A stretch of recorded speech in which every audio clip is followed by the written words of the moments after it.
नमस्कार दोस्तों, last year यानी कि 2022 में भारत को डिफेंस सेक्टर में कई सारे चैलेंजेस का सामना करना पड़ा। लेकिन भारत ने इतने जबरदस्त तरीके से इनका सामना किया कि भारत के दुश्मन बस देखते रह गए। दुश्मनों के साथ किसी भी लेवल की लड़ाई के लिए भारत कितना तैयार हो गया है, ये सारी डिटेल्स जानेंगे इस वीडियो में। नमस्कार दोस्तों, मेरा नाम है अमित और मैं स्वागत करता हूं आपका अमित अपडेट्स चैनल पर। तो चलिए दोस्तों शुरू करते हैं। दुश्मनों का सामना करने के लिए हमारी आर्मी, एयरफोर्स और नेवी हमेशा तैयार रहती है।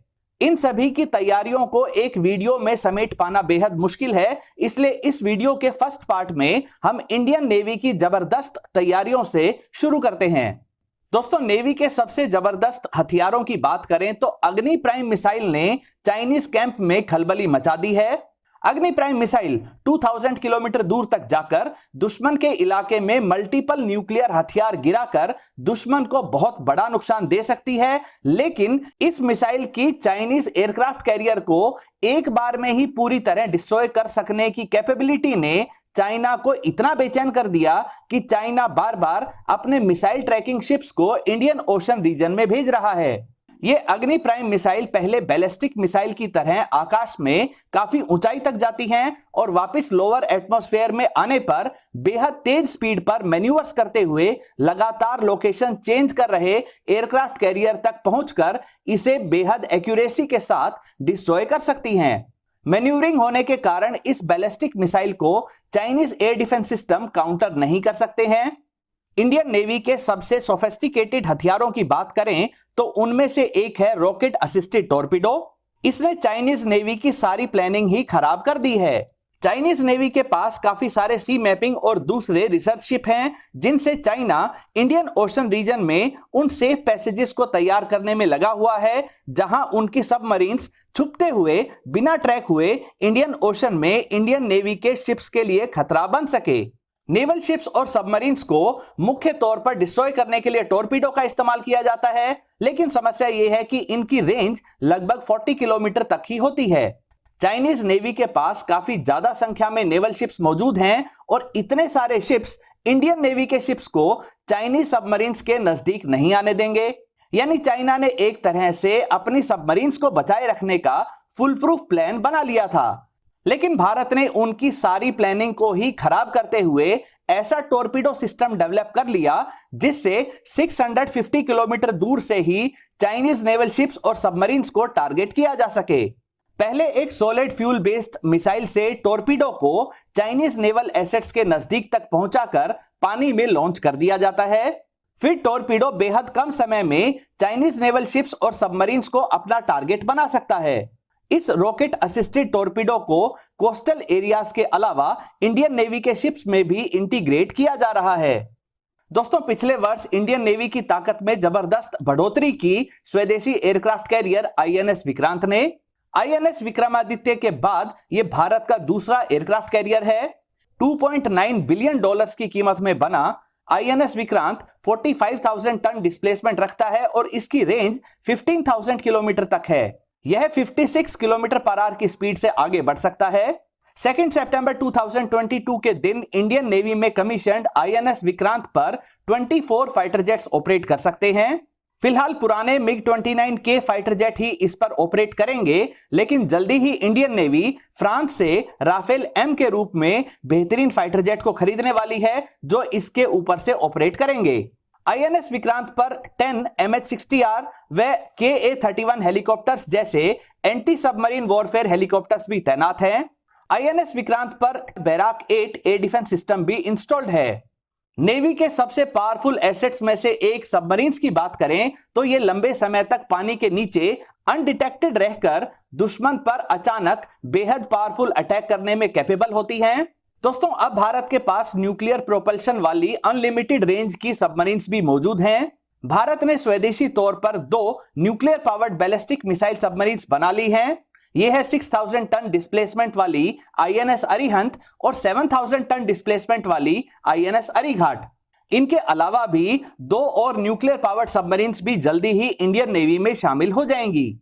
इन सबमरीन से 750 किलोमीटर रेंज की K-15 और 3500 किलोमीटर रेंज वाली K-4 बैलिस्टिक मिसाइल्स भी लॉन्च की जा सकती हैं। ये मिसाइल्स न्यूक्लियर पेलोड को भी कैरी कर सकती हैं। इन 4 स्वदेशी तौर पर तैयार की गई न्यूक्लियर पावर्ड सबमरीन्स के अलावा भी भारत रशिया से एक 12,000 टन डिस्प्लेसमेंट वाली अकूला क्लास की न्यूक्लियर पावर्ड सबमरीन को 10 वर्षों की लीज पर लेने वाला है। आगे आने वाले समय में भारत प्रोजेक्ट 75 अल्फा के तहत 6,000 टन डिस्प्लेसमेंट वाली 6 न्यूक्लियर पावर्ड अटैक सबमरीन्स भी बनाएगा। इनके अलावा भी बेहद बड़े आकार की यानी कि 13,500 टन डिस्प्लेसमेंट वाली 3 और न्यूक्लियर पावर्ड सबमरीन्स बनाई जाएंगी।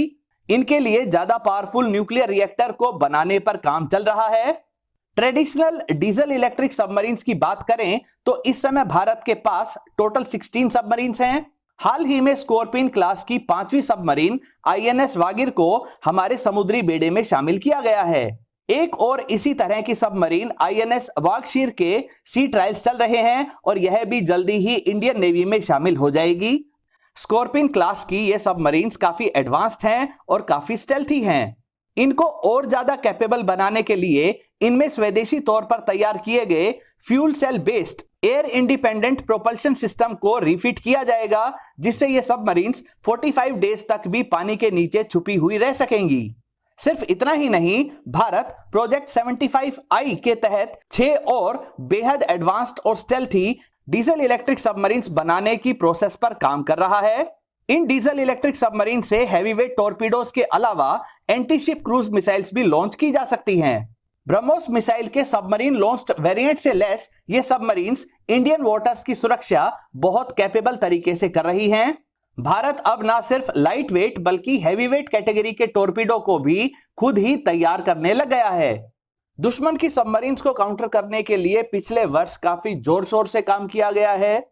एंटी सबमरीन रोल के लिए इंडियन नेवी ने सबसे एडवांस्ड माने जाने वाले अमेरिकी MH-60R हेलीकॉप्टर को खरीदा है। इंडियन नेवी को टोटल 24 ऐसे एंटी सबमरीन हेलीकॉप्टर मिल रहे हैं।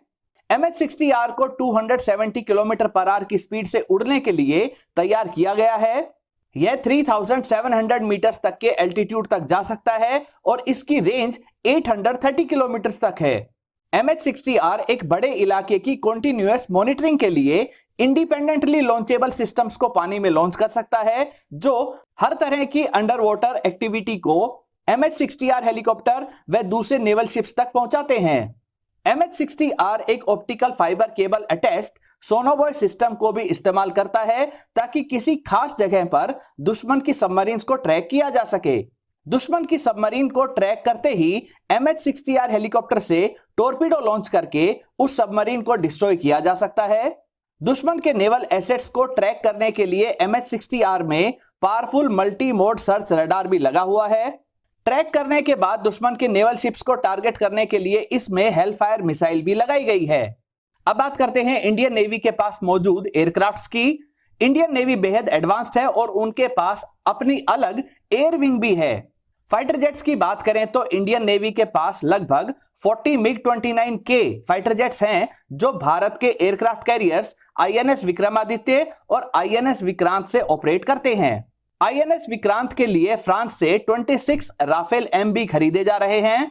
इंडियन नेवी के लिए स्वदेशी 2 इंजन वाले TEDBF फाइटर जेट को भी तैयार किया जा रहा है, जो आगे चलकर MiG-29K जेट्स को रिप्लेस करेंगे।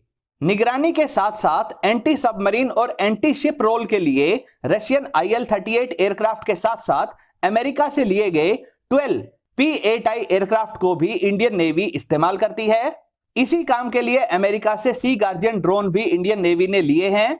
इसके अलावा भी निगरानी के काम के लिए इजरायली हिरोन ड्रोन व सर्चर ड्रोन को भी इस्तेमाल किया जाता है। साथ ही 35 डॉर्नियर 228 को भी इंडियन वाटर्स की निगरानी के लिए खरीदा गया है। इनका इस्तेमाल सबमरीन्स को ट्रैक करके उन्हें टॉर्पीडो से डिस्ट्रॉय करने के लिए भी किया जा सकता है। हेलीकॉप्टर्स की बात करें तो Indian navy Hindustan aeronautics limited द्वारा निर्मित चेतक, ध्रुव जैसे मल्टी रोल हेलीकॉप्टर्स को इस्तेमाल कर रही है।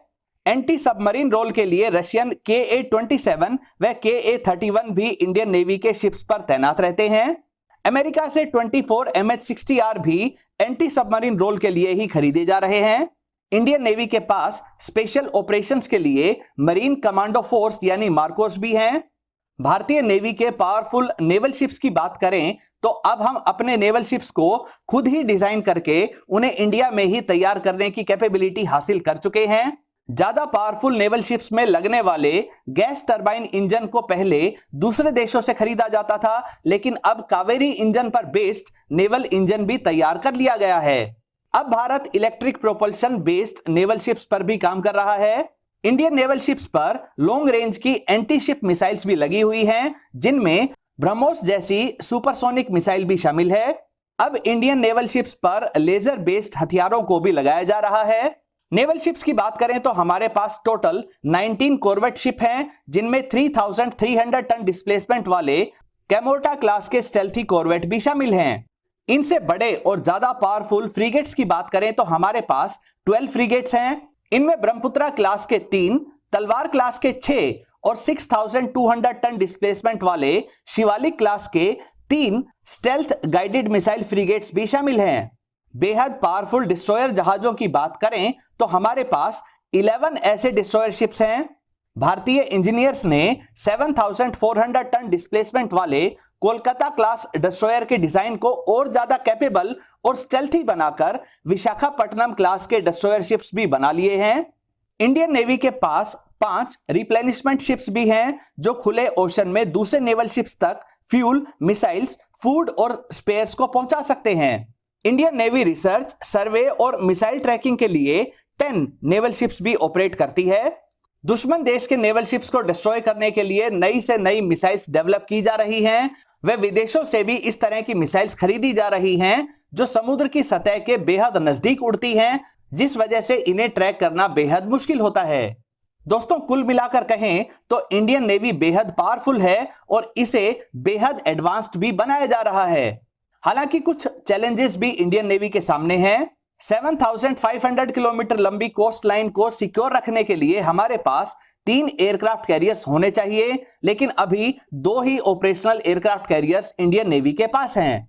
इंडियन नेवी के पास दूसरी बड़ी नेवीज की तरह हेलीकॉप्टर कैरियर्स भी नहीं हैं।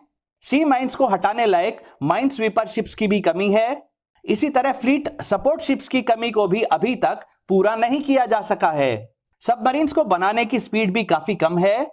लेकिन दोस्तों, जिस तेजी के साथ अलग अलग जगह पर तैयार करके इंडियन नेवी में नए नए शिप्स जोड़े जा रहे हैं, उसे देखते हुए जल्दी ही इन कमियों को भी पूरा कर लिया जाएगा।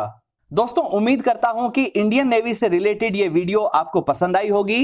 इसी वीडियो के नेक्स्ट पार्ट में इंडियन एयरफोर्स के बारे में जानेंगे। अगर ये वीडियो आपको पसंद आई है तो इसे लाइक करें, दोस्तों के साथ शेयर करें और चैनल को सब्सक्राइब करना ना भूलें। नमस्कार।